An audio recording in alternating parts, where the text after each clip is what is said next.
good. Let's get rolling. I'm sure people will be coming in as we get going, but let's take advantage of everyone's time.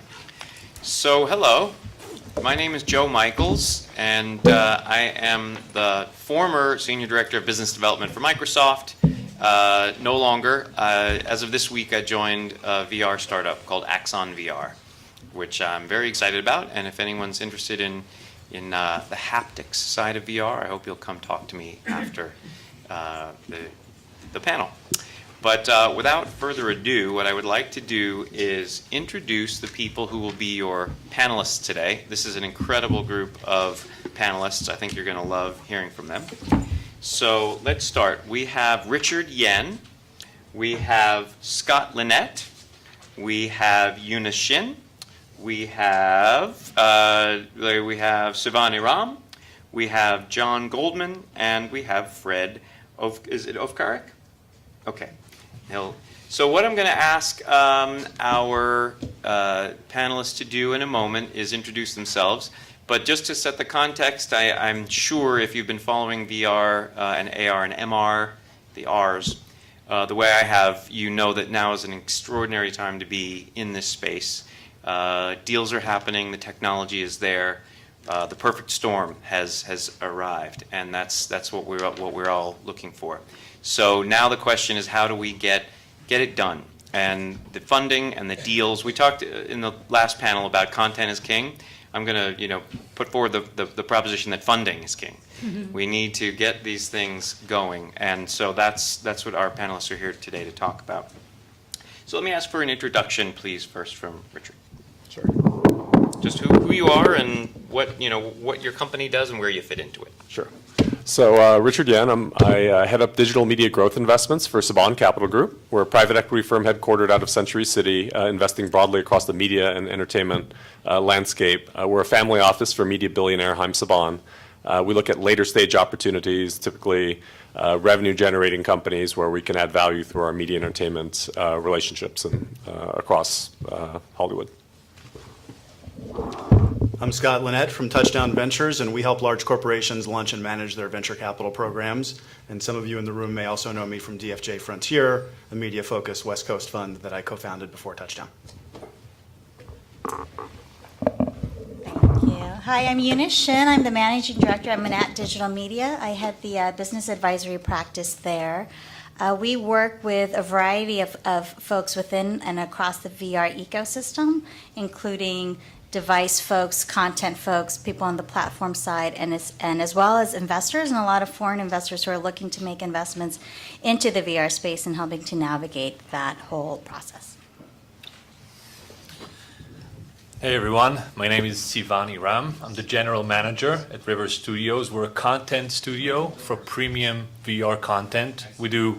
We create 360 videos and fully immersive interactive experiences. We're platform agnostic. We develop for mobile and Gear VR and HTC Vive and Rift and PSVR and basically anything under the sun.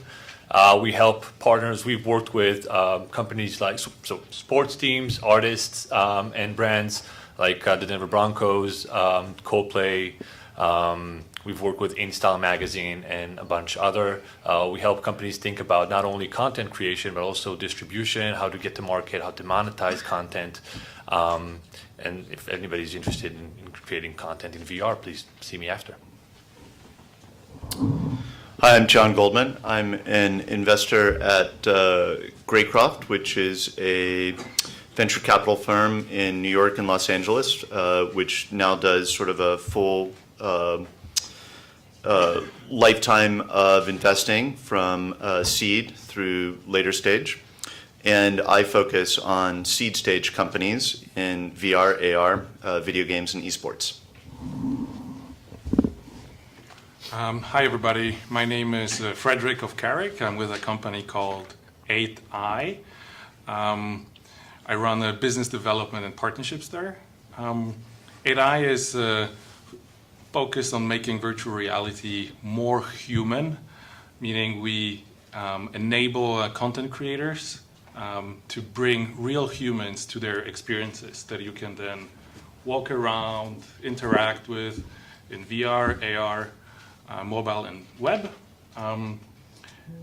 We're not really doing it. It's our software that does it. That software takes multiple video streams from recorded with off-the-shelf cameras, and in a fully automated way, it creates a three-dimensional hologram. And that we call volumetric video. Excellent. Excellent. Good group, right? So I want to start with deals. What's getting funded right now and what's not getting funded? Have you seen any deals that are noteworthy? I mean, I think that the elephant in the room is always Magic Leap, which is getting funded to the tune of hundreds of millions of dollars and, you know, a valuation with a B on it. So we can certainly talk about that, but what else? What is getting funded in VR and the other Rs? Content, platform, tech, and services. What are you seeing out there? Richard? Yeah, I can Please. start. So certainly on the VR side, from a media and entertainment standpoint, we're seeing VR as the next platform or next generation media consumption platform. We've seen a lot of rights plays where folks are trying to license, whether it's sports rights or entertainment rights, being able to go out and secure those. And so while not pure technology plays necessarily, certainly technology is a major enabler of that, but locking down rights plays is certainly very important. We've seen a lot of, on the AR side, smaller, I don't want to call them niche, but at least targeted industry opportunities. We actually, we have an investment practice out of Israel. We funded an AR company focused specifically on bikers and triathletes. It's a company called EverySight. And the idea is that it's meant for, you know, it leverages decades of technology out of Israel, used for fighter pilots and such, to be able to look at your speed and understand what direction you want to head and what's your heart rate and what time is it without having to look at your watch while you're going 40 miles an hour down a road or going downhill. So certainly we see a lot of specific industry applications, and certainly there will be a broader opportunity, but for right now we certainly see a lot of the smaller applications taking off. I also think what's exciting about this area is that there's such a variety of companies that we're seeing lots of different types of business models being funded.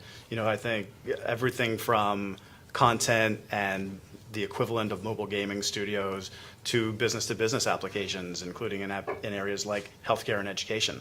So I don't think there's one type of company that's predominantly being funded in this space. And obviously we're still seeing hardware, garnering a significant amount of the capital. I am focused on the content space, so I do see funding that's happening directly into content. I'm seeing happening in very interesting ways. I see it coming from U.S.-based investment companies that are investing into content, and it's scale of content, right? It's not necessarily one-offs that I'm seeing happening, as I think most VR production companies would be interested in. It's looking at it more from a scale perspective.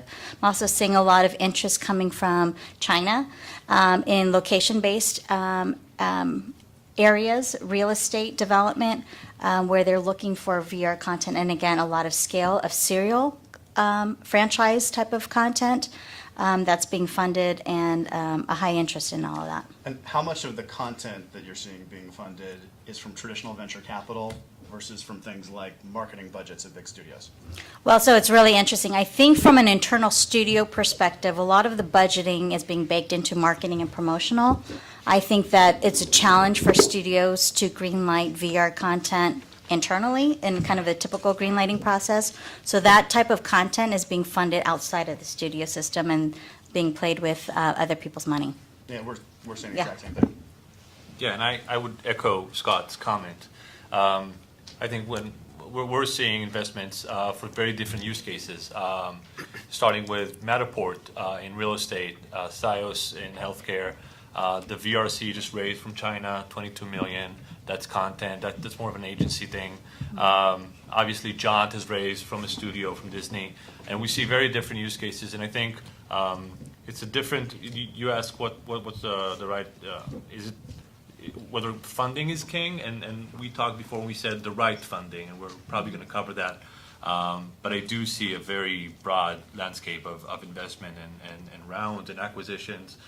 Pebble Interactive from Israel by Facebook, and we see obviously hardware, so definitely a lot of movement. I think this crew's kind of covered. I can't think of other sectors, but I mean, I know from a deal flow standpoint, yeah, there's a lot going on, from tools from every sort of segment of the industry. Well, Graycroft is a venerable sort of traditional firm in a sense, right? Well, I mean, until I got involved, that should have got things down. But yes. So what kinds of things are you seeing when do people show up at your door like, I've got a great content idea, or do they say, I've got an amazing, sort of new platform that's going to like what does the deal flow look like for Graycroft? Well, I mean, I think interestingly at Graycroft, I mean, we've done a lot of media and entertainment investments. Huffington Post was one of our early ones. Awesomeness TV, we're invested in Rocket Jump, which is a production group out in Burbank that does video game high school. So I think we are known to do stuff that touches consumers, but in general, there needs to be, like any venture capital firm, we need to be able to understand some sort of scalable, repeatable model in the business. So that might lend itself to tools, or there might be some enabling technology around how you make money that makes a difference. So I think to your point, there's some things that are purely content-based that, big companies, whether in China or, Samsung here in the US, are investing in, and those are often good sources for that. So we talked about rights plays, we talked about scale in content. What is it that's getting sort of investors more comfortable with the idea of investing in content? For such a long time, when an investor heard about a content play, they would say, content's sort of a hits-driven business. I don't want to take that risk. We're feeling that turnaround. Is that because there's more rigor in the business thinking? Or, so I think that's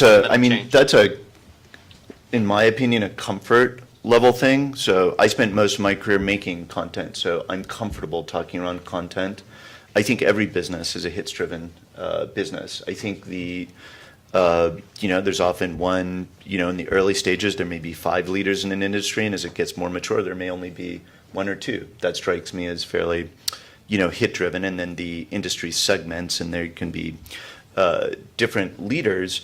But I think there's a difference between something like a movie that has a day and date release, and it's got, sort of an understood monetization window, and then a, package of goods. So to give you an example, I invested recently in something that's turning into a VR play. It started out as a role-playing game type of opportunity, and the way we got comfortable with it as an investment was that there were tools and technologies that lend themselves to card-based, collectible card game, RPG style play, and a team that was committed to that genre. So we knew that that's the type of game they're going to make repeatedly. They're going to refine their expertise and do more of the same. So that becomes more of that business becomes something that we can predict and project around. Does that help? It does. And Eunice, I can see you have insight into the scale of it. Well, I think the thing that's really interesting is that there's been so much investment and advancement made on the technology side and on the device side, right? And things that we tried on 6 months ago to what we're trying on now. There's been a lot of improvement, which is great and fantastic. But in my opinion, the industry really can't take off unless you have repeatable, serial, great content and exciting content that people are going to want to use and have a lifetime use of these devices. And right now there's been so much effort put into the technology side and not so much into the content side. The content side needs to catch up. And because of that, I'm seeing investment and interest really on the content side, because the entire industry is waiting for a lot of that content to be built out.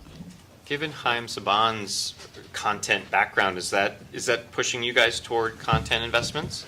Well, so we've mostly been looking on the technology side because we actually own a number of iconic consumer brand names through one of our companies called Saban Brands. We own the Power Rangers, and we own a number of other kids' properties. And so from an entertainment standpoint, we own a lot of IP, and we've been actually looking to cut deals from a licensing standpoint with our IP with a variety of platforms, including virtual reality. So yeah, we're less investing on the content side and taking our existing franchises and looking to deploy them through VR. Okay. And by the way, I will leave time for questions at the end. I hope you're thinking of interesting questions that you want these folks to answer for you. But I'll keep moving through some of the topics that we want to cover today. So let's talk about valuation. So we now know what people are investing in. What are they paying? Are we in a frothy, irrational exuberance period? Are we in a barely beginning to reflect the huge value that this is all going to create ultimately period? How would you sort of characterize valuations today and also the way that you're getting to them? I mean, when we're talking about a field that's changing so rapidly, and investors like 3 to 5 year time horizons, and we don't really necessarily know what the next 18 months will look like for sure, how do you think about these valuations?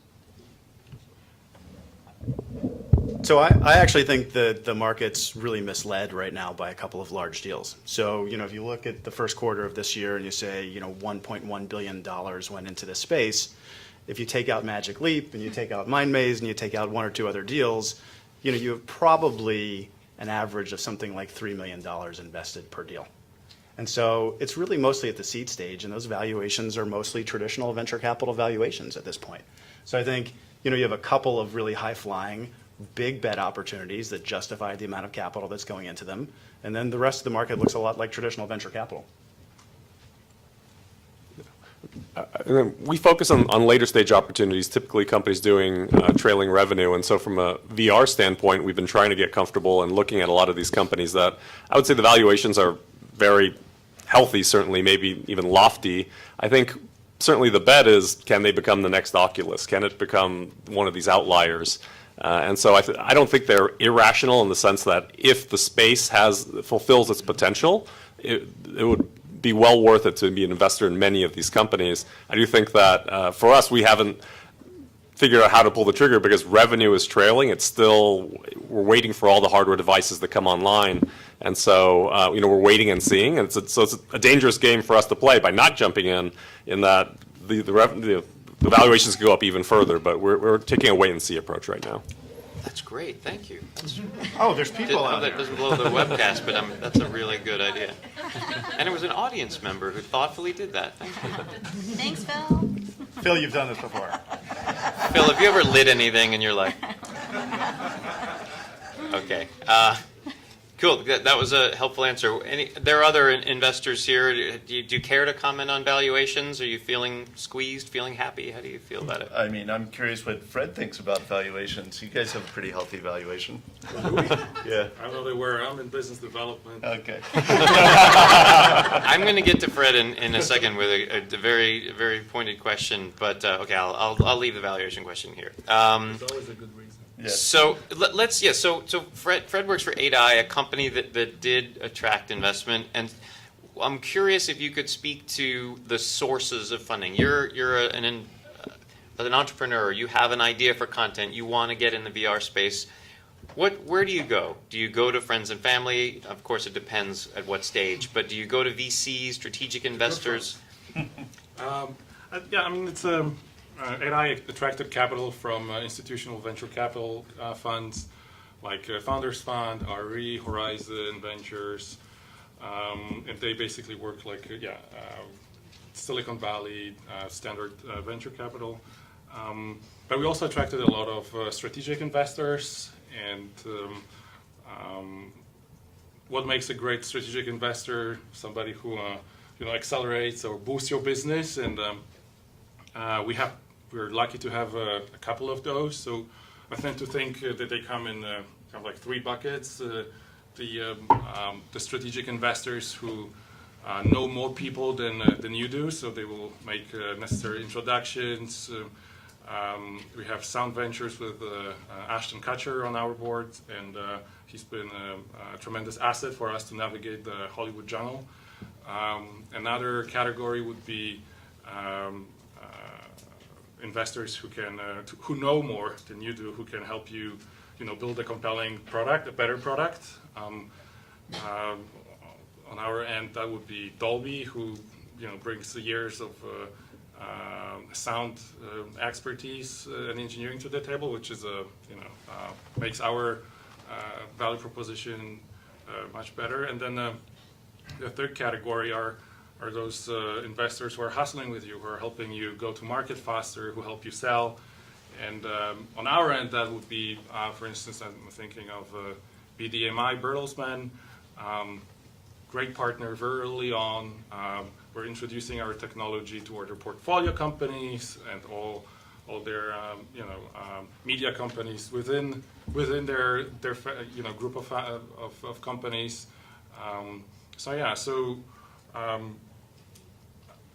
To anyone who is raising money for virtual reality or augmented reality, these strategic investors pan out to be actually very, very valuable. If you're tweeting, I think you could summarize that by saying strategic investors should know more people, and should hustle more. Hashtag Digital Hollywood 2016. That was very good. That's a good one. What else? Scott, you deal with strategic investors all the time. That's your business. What would you add to what you just heard? Yeah, no, I mean, I think, Fred, your summary is really perfect, which is that, your strategic investors, especially from the corporate side, should do everything that your traditional institutional investors should do in terms of being good fiduciaries, good financial investors, creating alignment with the other, the rest of your cap table, whether that's, sort of the entrepreneurs or the other investors in the business. And then on top of that, they should do things to help you grow your business. And so, for example, one of our partners is Edelman, the world's largest PR agency. They're interested in virtual reality and augmented reality because fundamentally these are storytelling mediums, and their business of communications is about storytelling. So they would look at how they could potentially work together with a startup and say, how does our expertise accelerate your growth? And that's what we think a great, corporate or strategic investor should do. What do people think of crowdfunding? There are crowdfunding panels here at this conference, but are you impressed when you see that an idea has gone to market before it's even really been funded? And have you seen good examples of this and bad examples of this? I'll take that one. I love it when I see stuff on crowdfunding, because that means there's typically a super fan community that's really supporting it. So it's not only great for the entrepreneur because it's non-dilutive funding, but building that audience. And again, there's using a game company example. So there's a company called In Exile Entertainment. I don't know. Do you know Brian Fargo? Mm-hmm. So Brian used to be the CEO of Acclaim, and that was a fairly sizable video game company. And after he left it, he decided he wanted to just make games himself, and he's pretty much funded it all off of Kickstarter. But and now he has something called Fig, where it's sort of specific to the video game business. But what I think was so incredible about what Brian did is he didn't just use it as a funding model; he built his entire company around it. So that fan base that helped fund his games, he would only hire from them for sound designers, and he would hire his artists out of. He really built his company around that platform and building up his audience, as opposed to just using it for fundraising. The Myst guys obviously had a very successful Kickstarter campaign for their Speaking latest to the game. mic, please. Myst. Yeah. So products crowdfunded, yes. How about companies? I think that's harder. Yeah, I'm not sure. So Howard Marks is focusing on that in town, and I think that Elio Motors has raised pretty significant money. His company is called Start Engine, which is sort of a crowd-based funding opportunity for companies. But I guess I don't have a clear view on that, other than it seems pretty intriguing. Do you? I think we've got other folks here in LA too. So Chance, sort of also is in that same crowdfunding space. Personally, I think it's great for entrepreneurs to have more options. I also think as a co-investor, it's potentially dangerous because we're in the early days of crowdfunding a company. And what happens the first time someone's grandmother loses her money on a venture capital deal? I think the lawsuits are going to happen. So I think it's to be determined. I think it's tricky. Yeah, I saw someone on CNBC. I don't know if this was the person you mentioned, but they were literally directing you, if you're a viewer and you like their technology, to go to a website and invest in the company, which was a very unorthodox way to do it.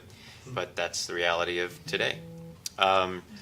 Okay, so let's talk about the business development. I was so glad when Victor Harwood from Digital Hollywood put out this topic, because funding is not just venture capital. There's business development deals to be done and being done.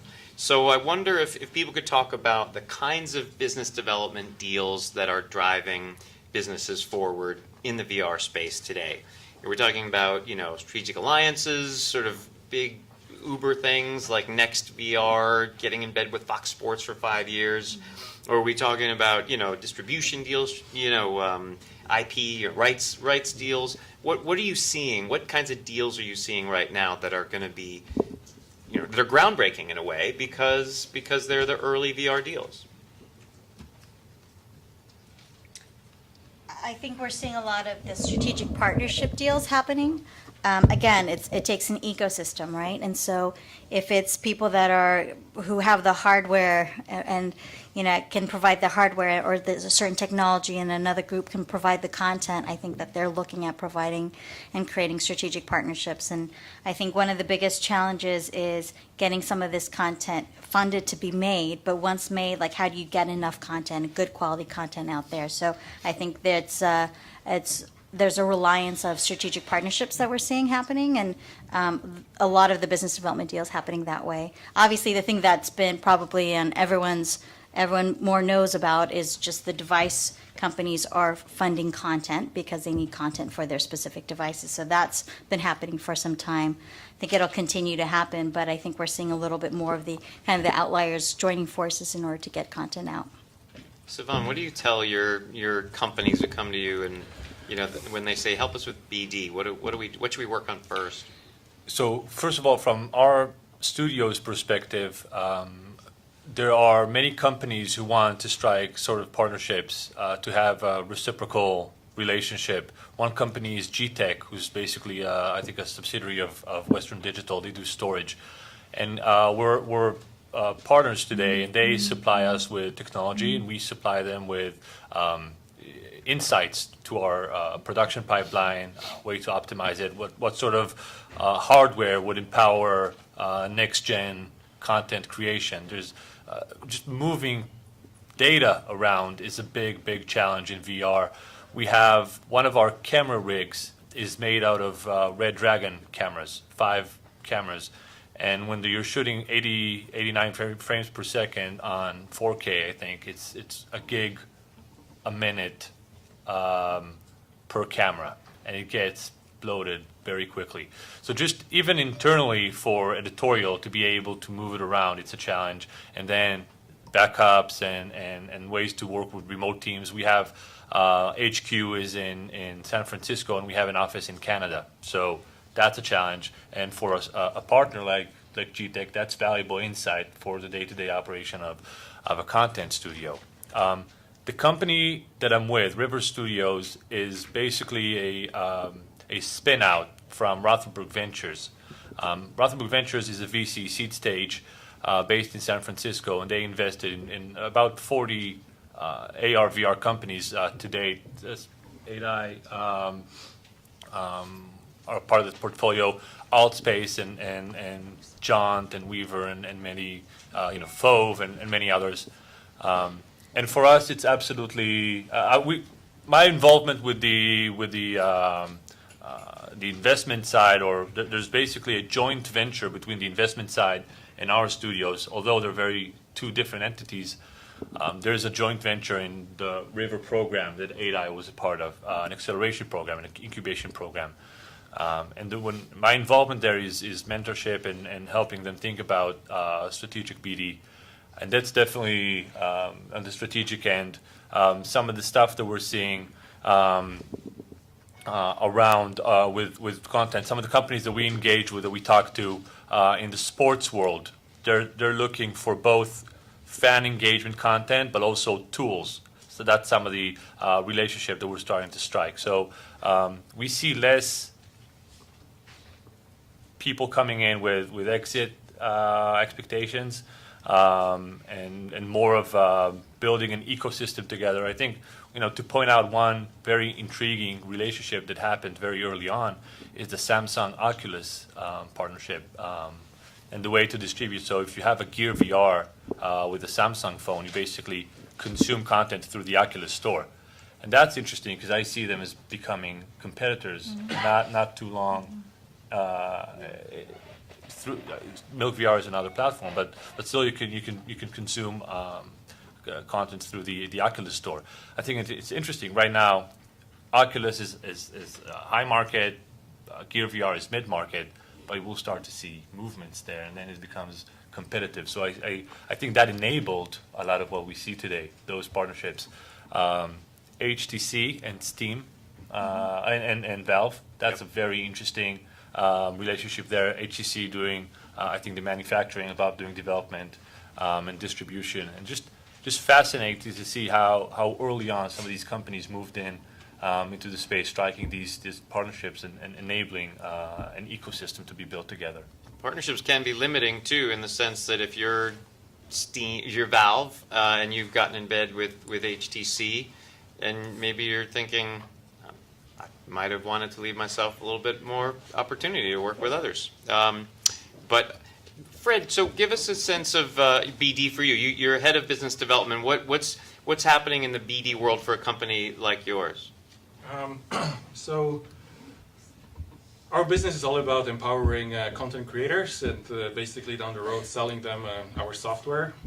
So today, in order to get there, I'm actually doing 3 types of deals. One, sporadically we act as a content creator when people do not have the in-house expertise. Might be a brand, might be somebody new to the space. We basically act as a production house, and that's one. 2 is when we're working with when we license our technology to content creators. For instance, when we work with content creators like River Studio, or like we did recently with Noni de la Peña and Emblematic. Noni has the in-house capacity, the capabilities of creating her experiences, but what she needed was basically just these humans that she wanted to record. So we enabled that, and that was the deal. And then looking forward, the third category of deals that we're doing is we want to enable content creators actually to create content under their own rooftops, and we see a big demand, people wanting to own a rig and operate a capture studio. So that's the third category of deals that we are starting to do now, releasing these rigs. In some ways, you would think that VR deals are the same as any other industry because they fall into some of the same categories. But are they different? Is there anything new about VR and working and getting relationships built in VR? I mean, so we worked recently with Sivan, right? And I think we both know that it's early, and I think there was we wanted to work with River Studios, and River Studios needed our technology, and I think we allocate just the extra time to just make it happen. There are no standard agreements, so we basically had to kind of hash it out, and eventually we got there. So I think that there will be a process where these types of agreements will be eventually hashed out, and then they will become a standard. But it's still early. You can be honest. Was he tough to work with? He's not answering his emails. Impossible to work with. I think from our perspective, that kind of partnership is more about trying to position our content and really thinking about incentives and building a communication strategy together to work with each other and build a stronger message and position content, just a premium content, one that people want to consume, want to pay for premium prices. For this to be a viable industry, we need to kind of cement the notion that content is valuable, premium content, and you do that through moving quickly, iterating, working with the best creative and the best talent, the best technology out there, and 8i is definitely leading the pack. I mean, Joe, to your question of whether or not the types of business development deals that you're doing are different because they're in VR, I don't think so. I think that, sort of in each of these different business areas, it resembles something from another industry. So whether it's, mobile gaming for VR looking like mobile gaming from mobile gaming, or, we have a friend here in LA who has a business that is a pain management and anxiety management solution for pre and post surgery patients. Really cool application for VR. The human side of that's really neat. And their partnership that they struck was to do clinical trials with a hospital. And so it's innovative to apply that to VR, but the reality is that's the type of thing that you would do if you were a healthcare company or someone from the life sciences industry. So I think it's taking existing business development templates and applying them depending on what your business model is, what you're trying to accomplish in VR. I will say that kind of a little bit on the Yeah, flip side, go not to ahead. challenge Scott, is that, Challenge. as I'm working with some content companies where we're trying to figure out the licensing model, right? And these rights and structuring the rights around it, as well as distribution deals, and then more importantly, and we talked about this earlier too, pricing. These are really, really important factors in the industry that are driving, in my opinion, the way that this will be adopted and the potential of the industry. And we have to get it right. And these discussions are really hard discussions that are being had today in the business development realm. So for me, those are kind of the bigger areas in business development that are super intriguing and challenging. There are different things that we can leverage, right? Like, you license the rights to a TV show. Everyone gets that. But it's a different model, right? It's a different model if it's to a specific distribution platform that is for a specific use versus exclusivity to a location that's trying to have, a venue that has this type of content. And can you skin it a different way so that the content can be created and distributed and serialized or used and experienced in a different way. These are all complexities that, there's definitely, many places to learn from, but some of these discussions, they're brand new, and also the people that are participating in these business development deals aren't used to the structure of these types of deals either. So that's what's interesting. And to be clear, if you're thinking about doing one of these complicated deals and need to just help in the strategy and execution, you should definitely hire Eunice. Nice. Eunice didn't even need to do her own commercial. She had a neighbor who did her own commercial. Well, who's going to pay? Who's going to pay for these things? Is it, ultimately the consumer in a way, I suppose, always pays, but are we seeing a lot of ad and brand funded stuff, and we're seeing a lot of properties ported over from TV almost in a promotional way? What's the next big model? I don't know if it's the right ultimate model, but are consumers going to be laying out, $9.99 to watch an experience, have an experience? Are they going to pay a subscription fee if it's truly serial? Like what's the model, coming up for VR content?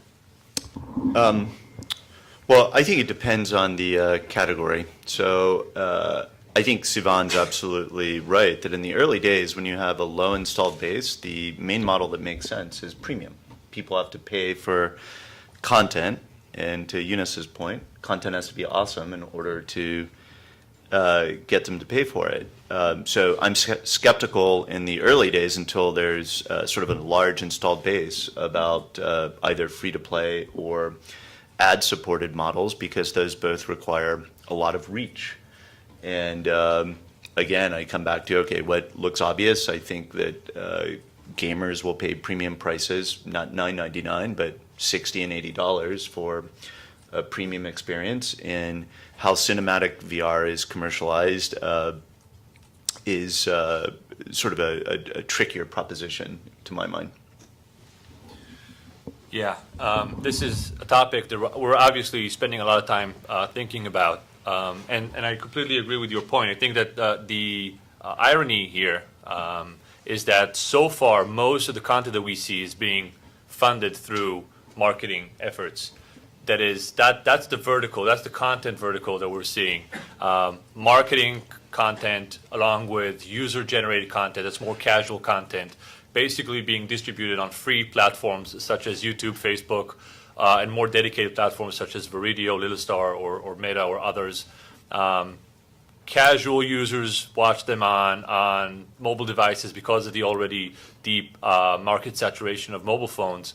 And it is an ad model CPM kind of dynamic, but you do need a large crowd to move the needle there. The vertical that we're not seeing and we're pushing on is the premium vertical, where it is film and sports and music content that is high quality, shown on platforms that have paywalls such as Amazon Prime or Hulu or HBO Go or any of those or Netflix or any of those streaming services that have a subscription based, a VOD or a pay-per-view model. I think that's slowly becoming. It's not where it's funded currently because there are literally nobody that has headsets yet. The number is so low that we're getting ahead of ourselves. Market adoption takes time. Technology adoption takes time. Even mobile phones, that's the quickest rate.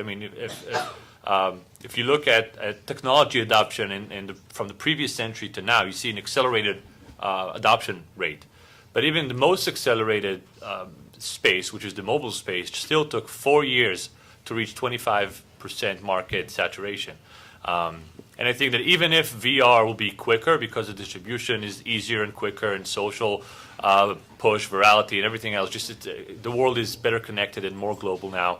Obviously, even if it's going to be sooner, still it's going to take 3 years, 2 years, 2.5 years, whatever it's going to take to start seeing some interesting numbers. So I think that a lot of people are trying to push, and I mentioned this before, trying to push adoption to create, and I call it forced adoption, through reducing margins, giving away devices for free sometimes, good devices that are valuable for free to create the feeling of adoption.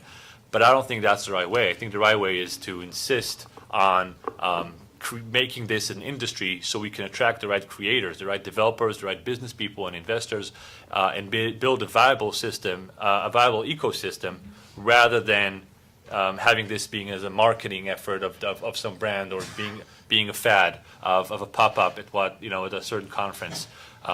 So the call out is for creators to really value the work, create adoption not through eroding margins, create adoption through creating 10x experiences, if to use Peter Thiel's analogy. And I think that if we're thinking about the type of experiences that are 10x, right now games is the lowest hanging fruit in my mind.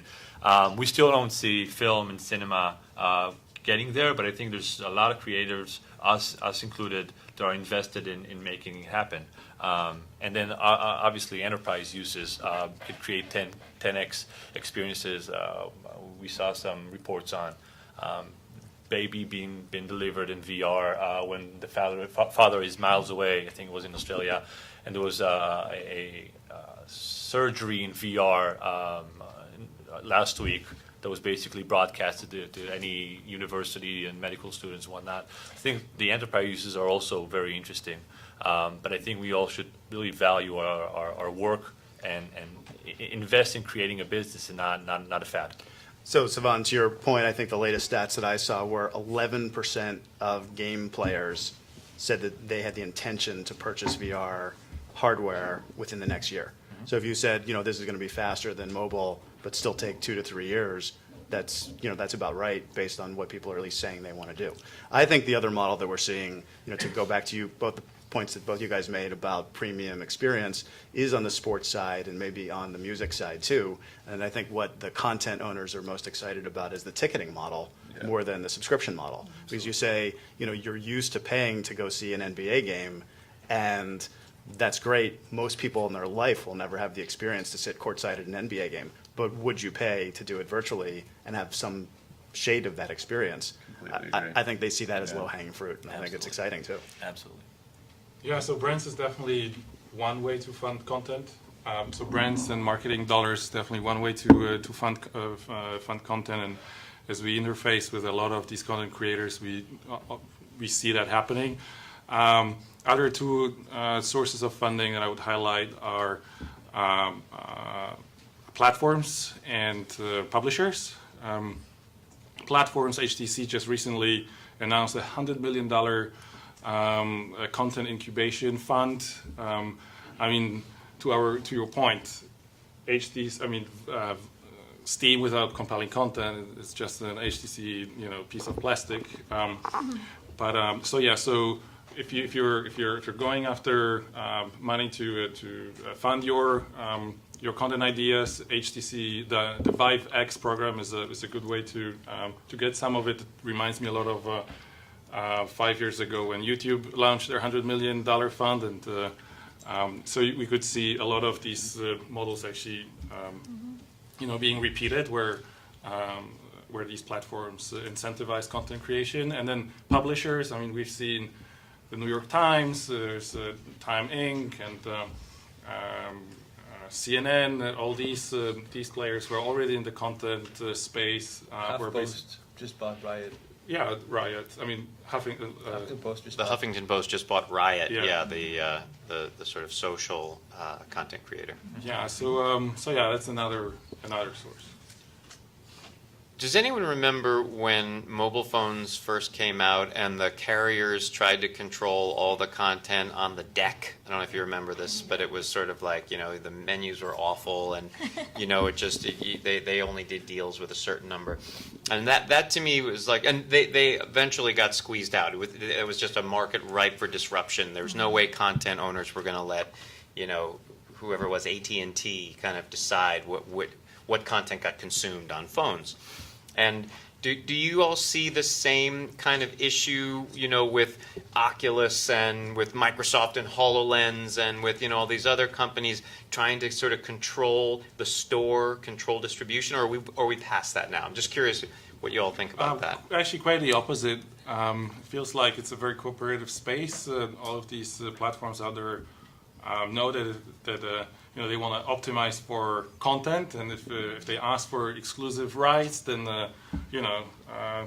it's not a compelling value proposition actually to the to the content creator. So I'm not sure what the deal structure is with the 100 million HTC fund. Maybe it is exclusive and only available on Steam, whatever is produced with that money. But from what I've seen, and if you produce something, you can basically distribute it across all the platforms. I don't know, Sivan, have you seen anything? Have you seen any exclusive content deals? We have projects coming out that we are, when you're building in Unity especially, it's easy to port between platforms. Yeah, absolutely, we see value in multiple distribution channels. We don't want to be tying ourselves to one platform, and I completely agree. No exclusivity so far. So We need to be very Vive X, compelling. sorry, No, Vive just- X. For those of you who missed that detail, if you haven't heard about it, it's pretty terrific. They got our attention with $100 million that they're putting toward great ideas in VR. It's HTC. I think they're opening 3 incubators, if I'm not mistaken. There's a program in Beijing, a program in London, I think, in San Francisco. And you can go to HTC's website. The Vive X program is worth looking at if you have an idea. That's if these guys won't give you funding. Okay, let's see. Let's talk a little bit about, we just mentioned this Vive X accelerator. Let's talk about, geographic location and accelerators for a minute. So some of the people on this dais here they've concentrated their investment in certain areas or certain physical locations. Others haven't. Others will invest wherever the businesses are. Why? Why would you do that? What's the benefit? How's it going? And what would you recommend to these folks about it? Well, I think it's great to be in Los Angeles, and there's something good about having investments near you because you can interact with them. I just recently committed to a company in Germany, but I probably won't be going to any board meetings there. It's just only so much time in the day, and so that is an issue. I do think there can be a problem when you are in sort of startup-rich environments like this, and more so in Silicon Valley, that you get that echo chamber effect of everybody showing up at the same conferences, talking about the same thing and pumping themselves up about things that, may not, really appeal to a mass audience, but you get that feeling that it does because the 100 people in a room with you are really excited about it. So, some random thoughts there. Okay. Yeah, I mean, I think that the location is important. In this particular space, I think you clearly see that there's going to be a lot of partnerships that are needed in Silicon Valley, in Los Angeles. These are two, clearly leading spaces for VR and AR. Obviously, there's great innovation happening elsewhere. We just launched an accelerator called the Green Screen Institute that actually just opened its call for applications. So if you have a startup and you're looking for a place to grow your business, take a look at Green Screen Institute. Can you slow that down? Where should they go? Green Screen Institute. Green Screen Institute. greenscreeninstitute.com. You could, sort of take a look at what's required for the application. But this is one where the actual location of the accelerator is in a rural part of Northern California. And think of it as the metaphorical cabin in the woods for the creator who wants to either write code or produce content in partnership with people who are predominantly in Silicon Valley and Los Angeles. So in short, you can start your business in Lake Tahoe and have an amazing time with smart people who do all the things that Fred said they need to do. It's going to be a fun summer program. Nice.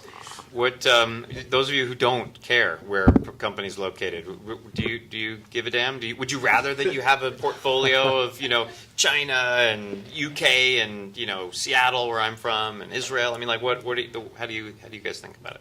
I mean, the only thing I'd add, certainly agree with everything Scott and John have said. I think having the right technical talent and capabilities is important, especially when launching a new venture. So, I'm primarily based in San Francisco. We have a number of companies in Israel. I think a cluster of capabilities in a lot of those areas are very important. And certainly Los Angeles is rich in terms of talent as well. So, but I think, not to say that one couldn't launch one in the Midwest, a successful VR company somewhere in the Midwest, but I think it's having the right team early on and the right engineers is very, very critical. So certainly clustering in those areas it's not an accident. Yeah, the company I just joined this week our business team's in Seattle and our tech team is in San Luis Obispo, so that's not a bad place to write code. Okay, very good. So just last question, I suppose. What advice have we not covered? What advice would you give this wonderful room full of people who may have great ideas, may be interested in getting investments or doing deals?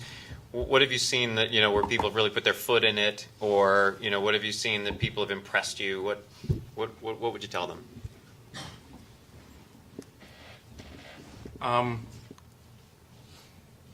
I can talk a little bit about the sales cycle, which is a little bit different than regular sales cycles.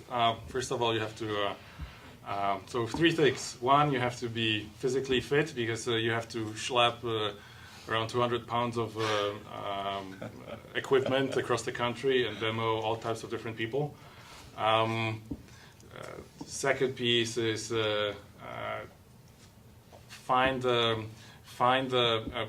there's usually actually in every company out there, there's somebody who's a big believer in VR and who's seen it all and is super excited and one's basic is the preacher of this new immersive medium within that company. So find that person, make that person your ally, because that person will become basically your partner in selling your whatever service or product within that company. And then be prepared to spend some money or resources or time on enabling that person to sell a vision within its company. So think of prototypes, think of small pieces of content that will make a good point. So be physically ready, be kind to people, and generous, I guess, and it will work out. Thank you. Good advice. What about you, John? Let's go down the line.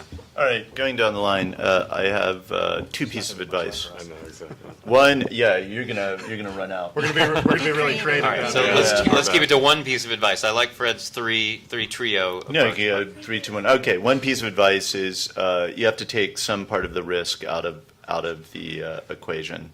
So whether that's doing a demo or something, but I think showing up there's now actually enough traction by a lot of people that just showing up with a PowerPoint and a concept isn't enough. You need to figure out some part of the risky or scary part of your business, whether that's a little bit of technology or a partnership with somebody for distribution, something that shows you've made a little bit of traction. Show it. Don't just tell it. Show it. Got it.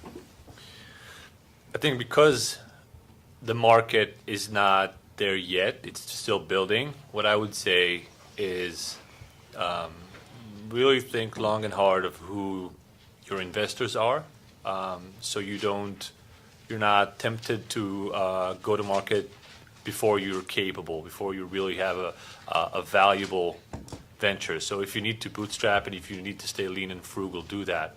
I would say invest a lot in building capabilities and not building a sales team or a BD team necessarily. I think that for us, we spent a long while making sure that we had the creative process. We had to make sure that when we actually show this type of stuff, because of the type of positioning that we wanted to make, then we needed to be ready. And I think prototyping is crucial, is super important. But I think we need to be at a build stage and not at a sales stage right now, just because there's limited opportunities. I think the market's a little chicken egg right now. I've talked to a lot of folks who are on the content side, traditional folks who have great IP, and they come to me and say, we have great ideas with great IP, great content. Who's going to fund me to build out a VR project with this? And I said, no one. You can't, people aren't going to pay for you to experiment and to figure it out. And that's the challenge, because there's enough people out there who are creating this content and capable of creating this content. So I think that it's a little chicken and egg. If you want funding, you actually need to show that you have experience and capabilities in creating great VR content. And then I think funding will come. You can't wait for it to come because you have a great idea, because this whole town is full of great ideas. So. All right, this might sound a little bit like a variation on each of what the three of you just said. I think this is one of the most exciting industry transformations ever, and it's very easy to get caught up in a gold rush mentality of, just get out there and do something in this space. But I do think, kind of to variations of what each of you said, you really need to think about what your business is going to be and why it is a business that's unique, where you have an advantage. Because, unless you can raise giant amounts of capital, which I think we just talked about why statistically that's unlikely, especially with VCs funding on average 1% of what they see, you're going to have to figure out how you make a company out of this that provides value to a customer. So I think if you start from that perspective, you're likely to survive and stay in the game long enough to create something that's valuable. And for those who, I think my kind of point of advice would be less for those who are trying to start a business the second, maybe those thinking about what to do over the next 6, 12, 24 months.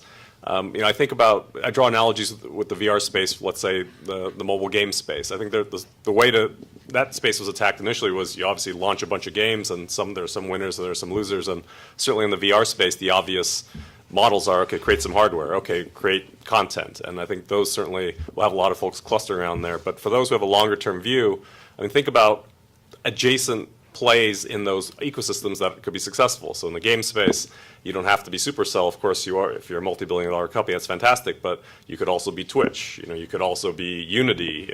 Twitch is doing live streaming. Unity is creating the development platform.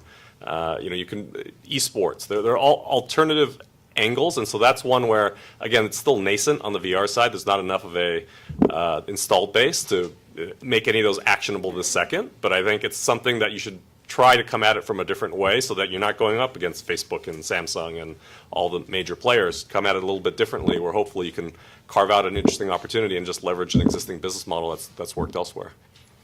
Excellent. And I'll end also by saying that I heard some good advice the other day where someone said, always know what problem you're solving. When you walk into the room, know what problem you need to solve. for the person in the room that you're pitching to, and or the customer who would buy your product. And the log line for the company I've just joined, Axon VR, is that you can see VR, you can hear it, but you can't feel it. And people want to feel it. And we have a technology that it does amazing things that lets you feel on your skin the stuff you're seeing in front of you. So that I feel good about our ability to at least answer that question. So questions from the audience, anything and everything, please. So my question is, I'm trying to understand, or maybe get your perspective on your thought process and your assumptions that you make. Let's say each of you is given $500 million. Right? You can spend it on non-VR investment, or you can spend it on VR AR investments. And then within VR AR, you have like, let's say, hardware, devices and camera. And then software, you have like NextVR, Otoy, 8i, volumetric, rendering, transcoding technologies. And then you have content like John VR. Or you can play a platform like video, like UGC platform, or it could be like a new computing platform like Magic Leap. Would you invest in any of them? What are the assumptions and the make-believe set that you have to think through in order to feel confident about your investment? And will you walk away right now? Is it a good time to invest in VR and AR right now? Wow, good question, packed. So the summary is, if you had hundreds of millions of dollars to invest with so many different potential places to put it in the whole VR space, or you could go outside the VR space, what would you do with that money right now? I'll take this one. I'm not a VC, and I might be a little bit biased. I know, you can put this in your pocket. Uh-oh, wait, let me guess. You put it in the all AI. on it. So hardware, All right. I wouldn't put my money on hardware today. It's a very expensive business to be in. There's a lot of big companies pushing hardware out there. There will be just a moment when China will flood us with awesome cheap technology. So maybe in hardware, the opportunity would be peripheral kind of investments like the haptic suits, everything that actually plays towards the user experience. And then you have actually also a clear path to acquisition, like one of these headsets, I would assume. Content is, content has been, I think it's like you, I've been in content also for many, many years, and I feel comfortable in talking about content investments, but you won't get 100x out of a content investment, and this is why the majority of the content creators are pitching content distribution platforms on sample roads. So, but content has been around for for over 100 years. People made decent businesses in this market. And they are still doing, for the old platform, there's still new emerging companies and content companies. So it depends on your investment criteria and the multiple that you're looking for. And then there is software. This is something where we're underway that I kind of looked in when I joined the company. I like businesses where, businesses that can scale, businesses that provide tools regardless the outcome of the content creator. So yeah, I'm selling software to Sivan, but and I wish him, Oscars and the Emmys and or Grammys or. But at the end, it's for us. It's we're just in the if it's a gold rush, then we're in the picks and shovels business. Okay. So this is how I would think about that. That's good. I'd like to hear other people's answers, but I want to get to some other questions. What else? Who else would? Yes. I guess you're the experts in seeing lots of bad VR ideas because you get exposed to everything. What are the holes that you feel that should be filled but people aren't coming to you? Are there any areas where you think we wish there were more ideas coming in this area? So the question is, which areas of VR are not getting enough good ideas, and should people out there be thinking about maybe filling those areas? I think an area that I'd love to see more activity in is in the utility space with VR content. And utility meaning how-tos, right? And informational and more everyday life, beyond just entertainment, beyond just gaming, because I think that's when we're going to reach an interesting aspect of scale and broader reach. And if you're able to get it via a Google Cardboard, which is very easy to, kind of on a low pay side, and then you have utility that's very vast from like a medical school education on the high end side. There's a lot of spaces to fill across that, and I've yet to see. I've seen some, but I'd love to see more. Anyone else? What aren't people doing enough of? I'll tell you what I haven't seen a pitch on yet, and maybe I'm not hunting in the right places, but as Scott knows, I love ed tech and kid stuff, and I know when I've seen kids put on these headsets, it blows their mind. It's it can be a pretty incredible learning and play environment, and anybody that's done the sort of Oculus Touch demo up at their offices where you play in this playroom, it's fantastic. So nothing has come across my desk yet, and I've been looking. Mm-hmm. Yes. So we have a global mobile broadcast platform, and most of the content, the VR content, doesn't look good at all. So going back to this question of the operating systems on mobile platform hardware. So where do you think that's going, or when do you think we'll have a decent rendering system on mobile phones? So the question is, you can't have a content industry where the content looks terrible. When are we going to get technology that renders the content in a way that not everyone fewer and fewer people get sick, and the fidelity is there that you come to expect from 4K whatever video? I actually think we're getting there really quickly. So I've seen some wonderful examples of 10x style content on mobile, including by some of my own portfolio companies, where you say, this is an amazing experience that I'd be happy to have and didn't get sick. I think there's certainly, this is where I like your thing about the utility space, if you think about how YouTube got launched, but there's a different type of utility, which is the utilities that really perfect the ability for this content to be perceived properly. When I think another example that's probably similar to yours, I met an entrepreneur who has all kinds of content from satellite imagery from space, and said, I can, and it's perfect for putting into VR, and I can do so much with it, but it's not in that shape, and it doesn't look great, and it will make people sick.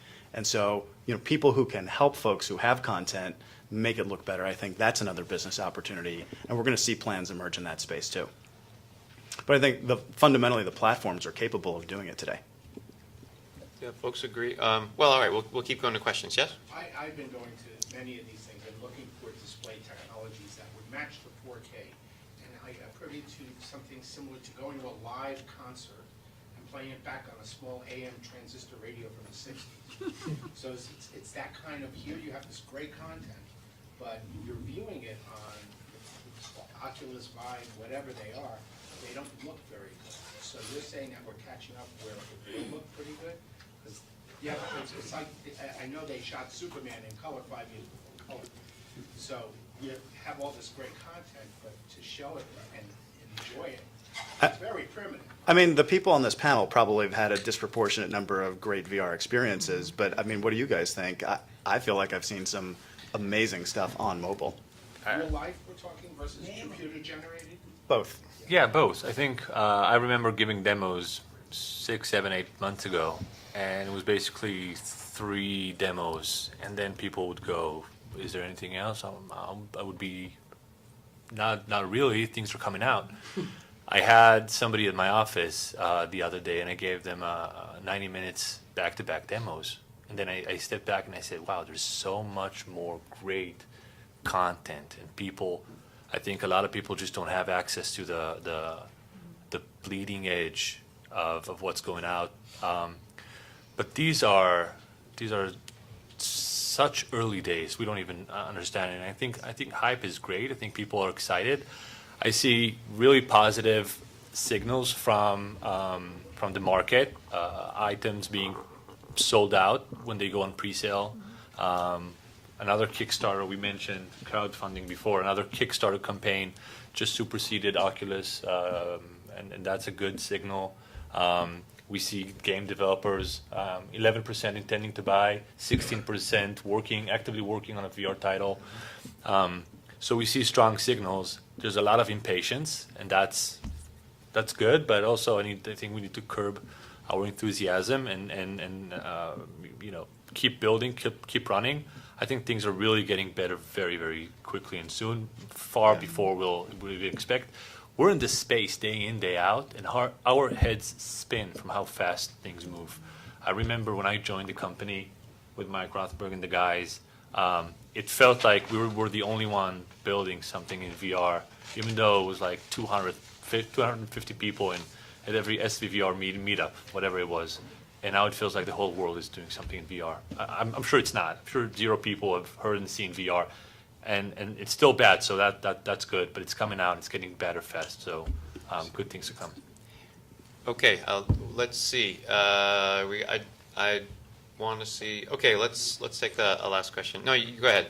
Yeah, I'd love to hear them name their favorite piece of really awesome mobile content. Mobile? Well, mobile seems to have the deepest saturation, doesn't it? I mean, you're going to get to a lot more people with mobile. Charity Water. Mobile VR content. Charity Water did a piece, documentary, bringing water to a village in Africa. I think it's on the VRC platform on Gear VR. It made me tear up. Okay, Charity Water has a beautiful one. Go ahead. What else, guys? Let's wrap up with things that moved you or made you laugh. What's that? Avengers. We have one from the audience. Avengers. You loved the Avengers content. Do you remember what platform that was on or where you saw it? Gear VR. Gear VR. Okay. Has anyone tried Tilt Brush? Has anyone tried? Oh. Streaming VR gaming demo. Wow. Blew my mind. It's a Yeah, Seattle- I love that. That was just, I've got a YouTube Yeah. studio in Australia. We do a lot of VR, probably similar to River. Okay. VReal is a company that is bringing streaming, is combining streaming Kind with of VR. Twitch for VR, Twitch Richard. for VR. Totally, once you've done that, you cannot go back to regular TV frame. Yeah. world. That's a pretty VReal. VREAL, Yeah. run by a friend of mine, Todd Hooper. It's a great. They just came out of stealth. It's a great company. Shout out to Seattle. Thank you for bringing that up. It's launched at Yeah. SVVR. That's right. That's right. Anything else that you remember or that you want? Well, there's one I'm involved in. Go for it. It's called Gone. It's the #1 downloaded content on Samsung for, and it's sort of a troubling child abduction story as opposed to something that's fantasy and sci-fi. But I actually just wanted to make a point and sort of say something contrary to the assumption behind your question, in that so often in the media industry we're wrong that it's a fit and finish issue. I think that you can develop good content that people like even when the screen resolution isn't perfect. And I don't know if anybody remembers when Doom first came out. I mean, completely nauseating, to play that experience. But for a core group of people, that fantasy of being immersed is so strong that they're willing to put up with the limitations of the platform. And then the challenge is for creators to work with those limitations so that you don't make people turn their head too quickly or do things that might make them sick. So I think that doesn't need to be perfect for it to be incredibly compelling for the early adopters. Streaming video when it first came out. Oh, let's take one last comment or question. Yes, please, in the back. It's hard to hear. Can you say that really loud? I think immersion is also created in immersive environment through audio. And we're talking about the visual resolution and display. It's of course important, but audio is a really big part of that. Yep. Because the So the comment is that one of the key aspects of creating great entertainment, great immersion in VR is not the visual, but the audio that you hear, and especially when it's tuned to the video. If you haven't tried something that is sort of 3D audio, you really must. It adds a ton to the experience. I've tried it a bunch of different kinds, especially when you get quality headphones on. It's mind-blowing how your brain is able to detect which objects are in different positions in your world based on how they tune the audio. And one last piece of that, everyone's ear canal is different, and you can get yours mapped, and you can have audio mapped to your anatomy, and it makes it even better. So these are the earliest, just to wrap up, these are the earliest days that you can imagine. If anyone tried to watch streaming video in the 90s when it first started, it was a postage stamp and you had to squint at it and it looked awful. And fast forward, and now everyone's watching video streaming everywhere they go. So I think that's what we'll see in VR. Thank, please, this panel for me. They did a great job. And thank you all for sticking with us today. Take care.